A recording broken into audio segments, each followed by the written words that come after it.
Assalamualaikum warahmatullahi wabarakatuh. Jumpa lagi dengan saya pada mata kuliah Fisiologi Hewan. Pada pertemuan pertama, kita sudah membahas mengenai struktur dan fungsi sel. Pada pertemuan kedua, membahas mengenai sistem pencernaan. Pada sistem pencernaan ini, nanti kita akan membahas mengenai yang pertama, pengertian sistem pencernaan pada hewan. Yang kedua, fungsi dari sistem pencernaan.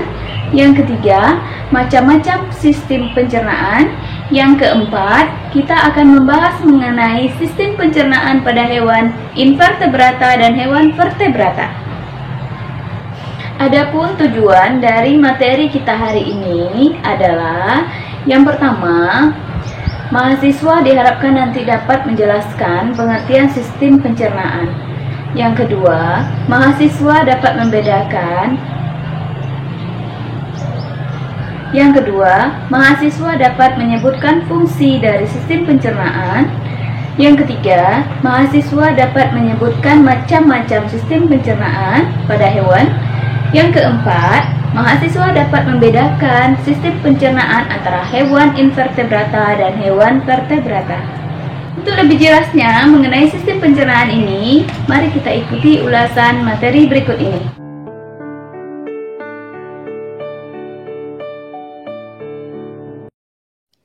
Sistem pencernaan itu adalah sebuah proses metabolisme di mana suatu makhluk hidup memproses sebuah zat untuk memperoleh nutrisi. Nah, sistem pencernaan atau kita kenal dengan digestive system adalah sistem organ dalam hewan multisel yang menerima makanan, mencerna menjadi energi, serta mengeluarkan zat sisanya. Di sini ada fungsi utama pencernaan dan sistem pencernaan, jadi beda ya. Fungsi utama pencernaan itu memecah molekul-molekul kompleks menjadi yang lebih sederhana, sehingga molekul itu dapat diserap dan digunakan oleh tubuh. Sedangkan fungsi sistem pencernaan adalah menerima makanan yang dimakan. Jadi itu bedanya ya. Jadi pencernaan itu adalah sebuah proses, sedangkan sistem pencernaan itu adalah kumpulan dari berbagai macam organ yang membantu proses pencernaan. Nah, organ-organ apa saja yang berkumpul untuk membentuk sistem pencernaan? Yaitu dimulai dari mulut, kerongkongan, lambung, usus halus, usus besar, dan anus. Macam-macam sistem pencernaan yang pertama itu pencernaan mekanik. Pencernaan yang melibatkan gerakan fisik dalam tubuh yang bertujuan untuk mengubah ukuran molekul makanan. Sedangkan pencernaan kimiawi yaitu penambahan kimiawi seperti asam, enzim, dan air untuk memecah molekul kompleks menjadi struktur yang sederhana. Sedangkan pencernaan biologis yaitu proses perubahan zat makanan dari molekul kompleks ke sederhana dengan bantuan mikroorganisme di dalam tubuh. Contohnya seperti bakteri E. coli. Sedangkan menurut tempat terjadinya, pencernaan dapat dibagi menjadi dua, yaitu pencernaan intrasel, merupakan pencernaan makanan yang dimasukkan ke dalam sel lalu dicerna dengan bantuan enzim. Yang kedua, pencernaan ekstrasel, merupakan pencernaan makanan yang berlangsung pada saluran pencernaan secara kimiawi dan terjadi di luar sel. Dalam sistem pencernaan akan kita bahas hewan invertebrata dan vertebrata. Yang invertebrata itu terdiri dari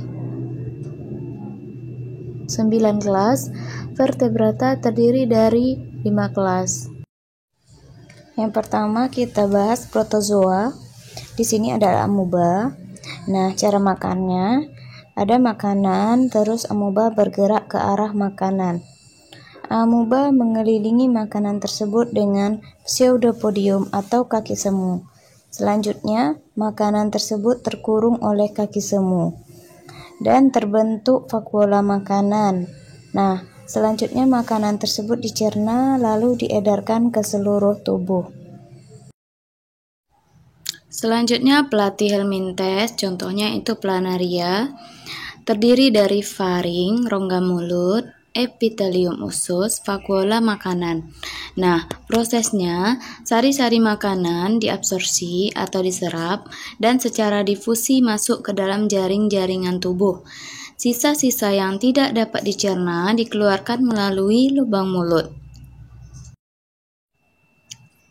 Selanjutnya porifera. Porifera ini adalah hewan yang berpori. Nah, makanan masuk ke tubuh porifera melalui pori-pori. Makanan kemudian dicerna secara intrasel oleh sel kuanosit seperti usus hingga menjadi sederhana. Nah, setelah itu produk pencernaan itu diedarkan ke seluruh sel-sel tubuhnya oleh sel amoeboid. Alat pencernaan ikan itu terdiri dari saluran pencernaan dan kelenjar pencernaan. Nah, saluran pencernaan pada ikan dimulai dari rongga mulut atau cavum oris. Nah, di rongga mulut ini terdapat gigi-gigi kecil yang berbentuk kerucut dan juga terdapat lidah yang tidak dapat digerakkan. Lidah ikan banyak menghasilkan lendir tetapi tidak menghasilkan ludah atau enzim. Dari rongga mulut, makanan langsung ke esofagus melalui faring yang terdapat di daerah sekitar insang. Kemudian, makanan didorong masuk ke lambung. Lambung ikan ini pada umumnya membesar dan tidak memiliki batas yang jelas dengan usus. Nah, dari lambung, makanan masuk ke usus yang berupa pipa panjang berkelok-kelok yang sama besarnya. Setelah itu, usus akan bermuara pada anus. Nah, pada amfibi di dalam mulutnya terdapat lidah. Nah, lidah itu menghasilkan ludah yang berfungsi untuk mempermudah menelan makanan. Pada proses pencernaannya, makanan dari rongga mulut masuk ke kerongkongan atau esofagus, kemudian ke lambung. Di dalam lambung, makanan dicerna. Selanjutnya makanan menuju ke usus halus dan mengalami pencernaan kimiawi dengan bantuan enzim pencernaan yang berasal dari hati dan pankreas. Di usus halus, sari-sari makanan diserap. Nah, sisa-sisa makanan yang tidak diserap akan dikeluarkan melalui kloaka. Selanjutnya reptil. Reptil ini sebagian besar adalah karnivora yang memiliki sistem secara lebih sederhana dibanding pemakan tumbuhan atau herbivora. Sistem pencernaannya dimulai dari mulut. Nah, makanan akan diigesti ke dalam rongga mulut reptil yang akan mengalami pencernaan secara mekanik maupun kimiawi. Selanjutnya menuju ke esofagus. Esofagus pada reptil memiliki panjang yang bervarian tergantung spesiesnya. Esofagus disusun atas sel-sel bersilia dan sel goblet yang menghasilkan lendir atau mukus. Selanjutnya ke lambung. Lambung ini akan melepaskan enzim-enzim pencernaan getah lambung untuk memecah senyawa protein. Di usus halus, kelenjar-kelenjar pencernaan hati dan pankreas membantu pencernaan makanan secara kimiawi dengan mengeluarkan sekretnya. Selanjutnya akan diteruskan ke usus besar dan anus. Proses pencernaan burung dimulai dari rongga mulut atau faru. Di dalam rongga mulut, pakan dicampur dengan air ludah dan enzim ludah atau saliva. Fungsinya sebagai bahan lubrikas dan juga sebagai enzim dalam proses pencernaan secara enzimatis. Sebelum ke lambung, makanan itu akan melewati tembolok. Nah, di lambung akan terjadi pencernaan secara enzimatis dengan bantuan getah lambung. Sebenarnya ada lagi namanya empela. Nah, di situ terjadi proses pelumatan pakan yang dibantu dengan grit. Selanjutnya adalah usus halus. Usus halus ini terdiri dari duodenum, jejunum, dan ileum. Di duodenum inilah terjadinya proses penyerapan makanan. Pada usus besar, masih terdapat substansi pakan yang belum dicerna. Nah, sebagian besar air akan diserap di bagian usus besar. Selanjutnya akan dibuang ke saluran yang dinamakan dengan kloaka. Untuk mamalia, kita ambil contohnya pada sapi. Nah, pada sapi ini terdapat 4 macam perut. Proses pencernaannya, makanan dari mulut akan masuk ke kerongkongan. Dari kerongkongan, makanan masuk ke perut besar dan perut jala. Nah, di dalam perut besar dan perut jala, makanan dicampur sehingga menjadi proses fermentasi selulosa oleh enzim selulase.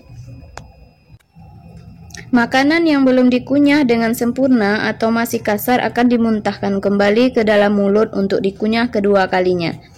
Selanjutnya, makanan masuk melalui perut besar, perut jala, dan seterusnya masuk ke perut kitab. Selanjutnya, makanan akan dibawa ke perut masam. Nah, di situ akan dihasilkan asam dan enzim pencernaan. Nah, pencernaan di perut masam ini menghasilkan bentuk makanan seperti bubur atau yang disebut dengan kim. Setelah itu dibawa ke usus halus untuk diserap sari-sari makanannya. Sisa-sisanya menuju ke usus besar untuk dikeluarkan melalui anus sebagai feses. Jadi proses inilah yang dinamakan dengan proses memamah biak.